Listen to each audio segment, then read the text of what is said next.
લોકસભા ચૂંટણીને હવે ગણતરીના જ દિવસો બાકી છે। તમામ જે પાર્ટીઓ છે પ્રચાર પ્રસારમાં લાગી છે। વડોદરા શહેરની જો વાત કરવામાં આવે તો વડોદરા શહેરમાં પણ જોરશોરથી તમામ જે ઉમેદવારો છે તેઓ દ્વારા પ્રચાર શરૂ કરી દેવામાં આવ્યો છે। અને જેમાં જો ભાજપની વાત કરવામાં આવે તો ભાજપના ઉમેદવાર ડોક્ટર હેમાંગ જોશી પણ પ્રચાર પ્રસારમાં લાગ્યા છે, ત્યારે તેઓનો અભિવાદન કાર્યક્રમ પણ રાખવામાં આવતો હોય છે।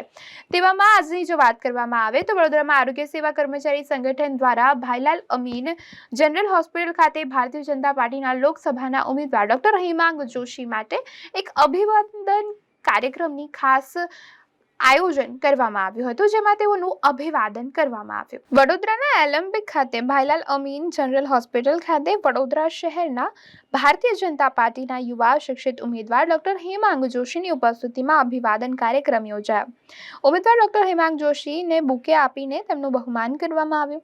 કાર્યક્રમમાં વડોદરા આરોગ્ય સેવા કર્મચારી સંગઠનના પ્રમુખ તથા ભાજપના કારોબારી સભ્ય રાજેશ આયરે, મહામંત્રી જગદીશ સોલંકી, ભાઈલાલ અમીન હોસ્પિટલના વાઇસ પ્રમુખ રવિ હિરવાની, HR હેડ કલ્યાણ ગોગાઈ, ડોક્ટર ઉદય પુરાણી, ડોક્ટર નીરવ શાહ સહિત હોસ્પિટલના નર્સિંગ સ્ટાફ, હાઉસકીપિંગ સહિત કર્મચારીઓ ઉપસ્થિત રહ્યા હતા। લોકસભાના ઉમેદવાર ડોક્ટર હેમાંગ જોશી કર્મચારીઓ સાથે પરિસંવાદ કર્યો, જેમાં કર્મચારીઓએ પોતાના પ્રશ્નો તેમની સમક્ષ રજૂ કર્યા। ઉમેદવારોએ એમના પ્રશ્નોને સાંભળ્યા હતા।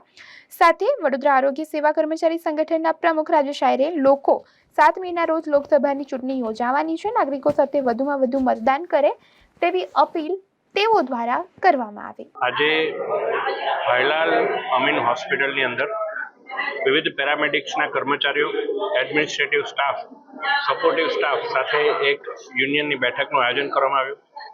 મારી સાથે આ યુનિયનના અગ્રણી, સમાજ સેવક અને ભારતીય જનતા પાર્ટીના આગેવાન એવા રાજેશભાઈ આયરે તમામ હોસ્પિટલની મુખ્ય ટીમ મેનેજમેન્ટ સાથે મળી અને મતદાન જાગૃતિ વિશે ચર્ચા કરી તથા તેમના પણ પ્રશ્નો સાંભળી અને કઈ પ્રકારે રજૂઆતનું સમાધાન આવી શકાય એ બાબતે ખાતરી આપી અને સૌને 7મી મેના રોજ જંગી માત્રામાં મતદાન કરવા માટે આહ્વાન કર્યું। ગુજરાત સ્થાપના દિવસ સમગ્ર ગુજરાતવાસીઓને ખૂબ ખૂબ શુભેચ્છા।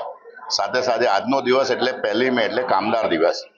તમે જોઈ રહ્યા છો કે વડોદરા શહેરના સૌથી યુવા એવા અમારા ડૉક્ટર હેમાંગભાઈ આજે કામદાર દિવસ દિવસે દરેક કામદારોને મળવા માટે હમણાં જ વેસ્ટર્ન રેલવેના 6000 લોકો સાથે તમે VMSના કર્મચારી સાથે જ્યોતિ લિમિટેડના કર્મચારી અને હમણાં ભાઈલાલ અમીન હોસ્પિટલના તમામ કર્મચારી સાથે એડમિનિસ્ટ્રેશન સ્ટાફને પણ આજે કામદાર દિવસ હોય સાથે સાથે ગુજરાત સ્થાપના દિવસ હોય સૌ લોકોને મળ્યા હતા અને મતદાર જાગૃતિ અભિયાનના ભાગરૂપે સાથે સાથે સામાજિક સંવાદના ભાગરૂપે પણ દરેક લોકોને મળી અને આવનારા દિવસોની અંદર માનનીય નરેન્દ્રભાઈ જે વિકસિત ભારતનું જે આપણું સપનું છે અને આજે આપણે નસીબદાર છે કે આપણી સાથે એક યુવા આપણા એક નેતા તરીકે ડૉક્ટર હેમાંગભાઈ જ્યારે આગળ વધી રહ્યા છે, તો આપ સૌ લોકોએ 7મી તારીખે ભૂલ્યા વગર 3 નંબર છે, એમનું નામ બી હેમાંગ છે, 3 અક્ષરોનું છે, કમળનું નિશાન બી 3 નામનું છે, કમળ એ બી 3 અક્ષરોનું છે, તો આપ લોકો ભૂલતા નહીં। મંગળવારે સવારે 7મી તારીખે એક મંગળકામ છે, સાથે સાથે એ જ મંગળકામનું રિઝલ્ટ 4થી તારીખે પણ મંગળવાર છે, તો આપણે જરૂરથી સવારે વહેલા ઉઠીને પછી ખાનપાન કરીશું અને પહેલાં આપણે મતદાન કરીશું। વંદે માતરમ, ભારત માતા કી જય, અસ્તુ।